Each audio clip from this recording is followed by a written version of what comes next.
Look, man, I would like to make a public service announcement, man.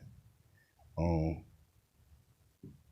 this is pertaining to, the judicial system, as you would call it. Um, First off, man, my name is Quan.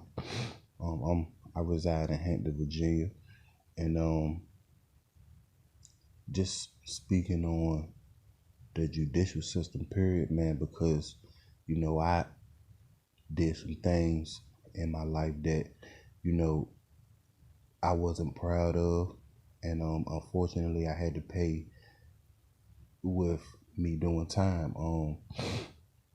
I had to do 5.5 years my first prison bid, and then my second time I had to do, 6 years, 6.5 years, whatever you call it, in the judicial system in Virginia.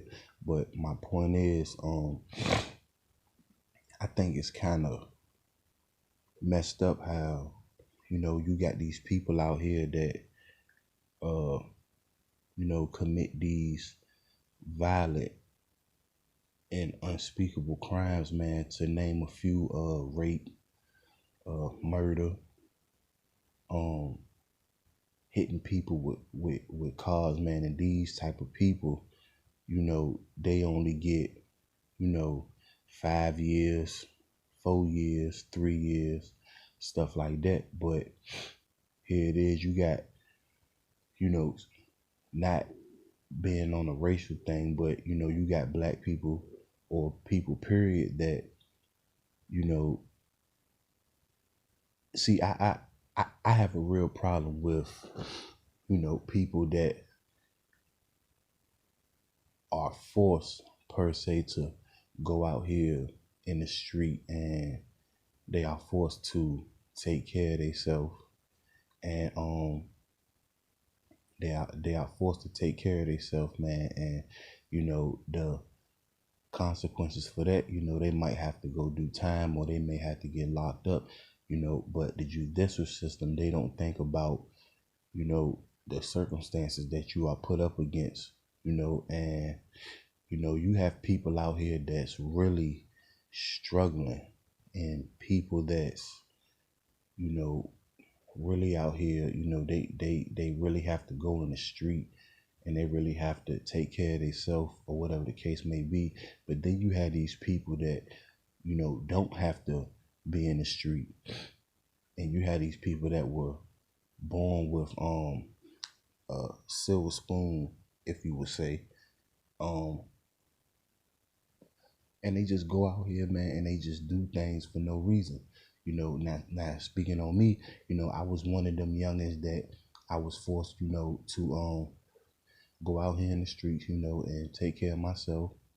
Um, and that's what led me to, you know, do time in prison. But I say all of that bullshit to say, um, it's kind of, well, not kind of, it's very messed up how, you give these people all this time, man, that do non-violent offenses, man. You give them a X amount of time, and they say prison's supposed to be a place for rehabilitation, but in all actuality, to me, prison is not, a place for rehabilitation. To me, it's more, you know, they just put you in prison, you know, um, they expect for you to rehabilitate yourself. They put you back out in the world, and you have no means, to get a job. You might have these people that have felonies on their record, and they really want to change their life. So they get out here, they apply themselves per se, like me, and all these jobs turn them down. They can't get a job because of of their past crimes. And I think that's kind of discriminating. You know, um, you have certain people, you know, whether they may be celebrities or, you know, they may be regular people, you know, we are put in these positions and, you know, first of all, you know, I'm not putting this video up here for, you know, no self-pity. You know, I'm not putting this video up here for people to feel bad or make me or make them feel bad about me or, you know, looking for sympathy, excuse me. I'm not looking for clout, you know,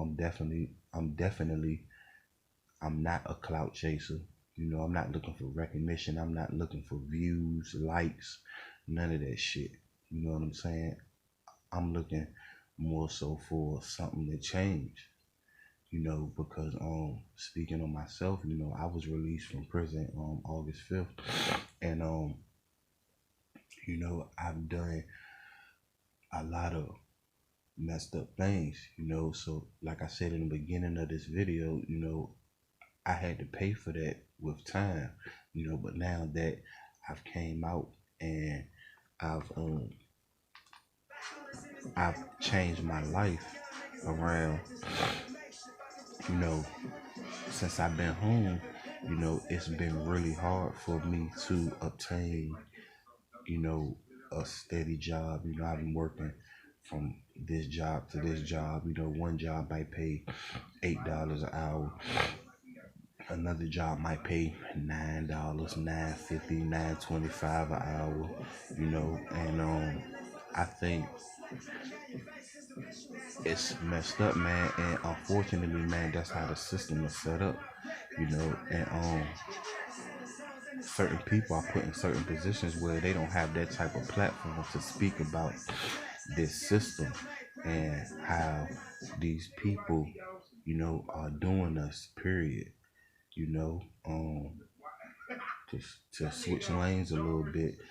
For example, man, you know, I've been seeing a lot of, you know, police brutality, you know, and I think it's kind of sad because, you know, everything that I've seen since I've been home has been justifiable, meaning a police officer can, you know, pull over somebody's car, you know, and um the police can pull over somebody's car and, you know, it may be a regular routine traffic stop or whatever the case may be, you know, so, you know, standard procedure, license and registration, whatever the case may be.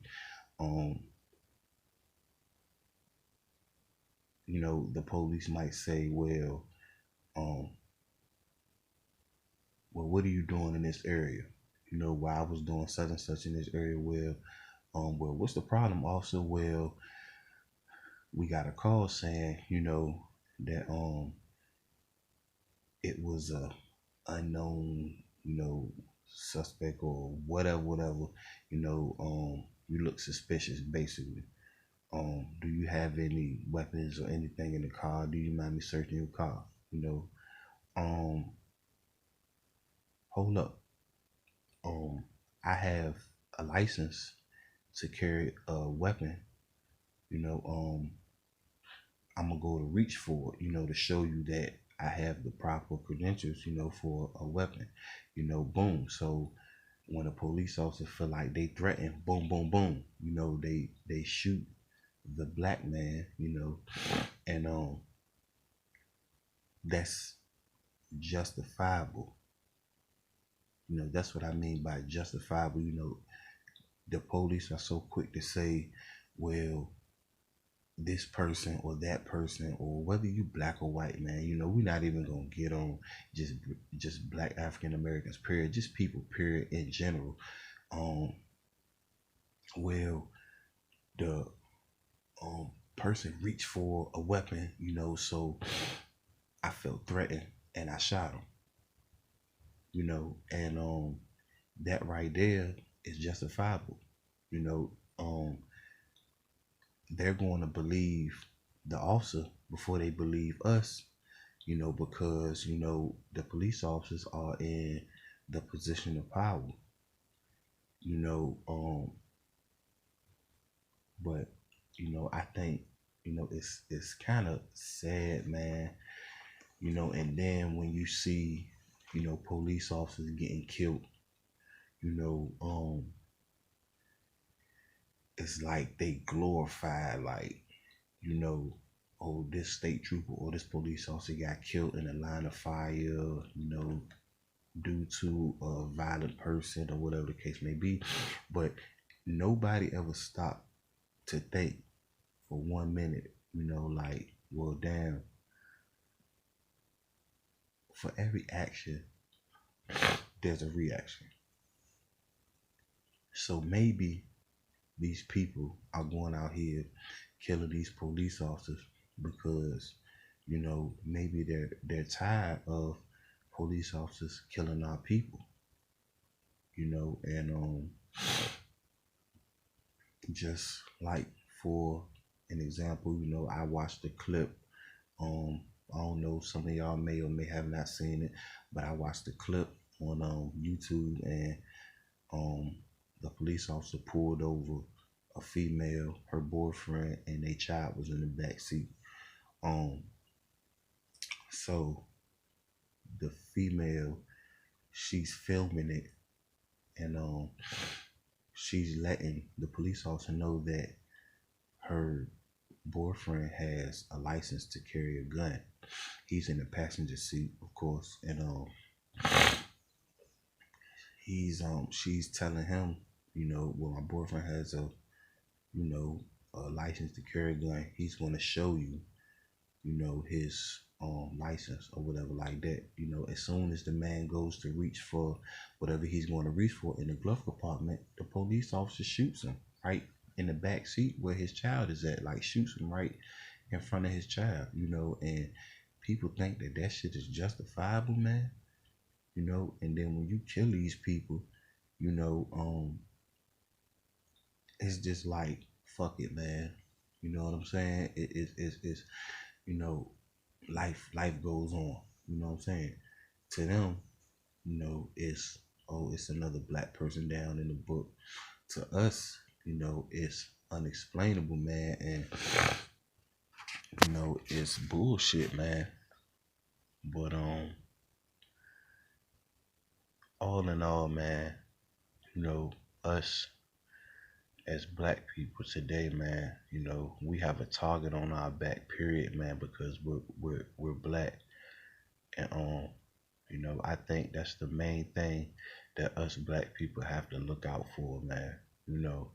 These police officers out here, man, or the judicial system, man, they're aiming for, people like us, um, they're looking for a reason to lock us up, man, and we just gonna have a target on our back, period, you know, and I think I just think all in all, man, this shit is fucked up, man, but me out of a million people in this world, I can't be the only one to voice my opinion on a lot of things. If everybody came together, and acted and moved as one, um, this world would be so much better, but hey, that's too much like right. But and to be clear, man, I'm only 29 years old, man, but um it's right here in my face, it's right here in front of my eyes, man, and I see it every day. Every day I walk out the house, I see it. It's like, once I went away and I did that time, man, and I seen a lot of things on TV, and I seen things with my own eyes. It gave me a different perspective on life, man. And us, man, just us as people, man, we have to come together, man. But yeah, till next time, man.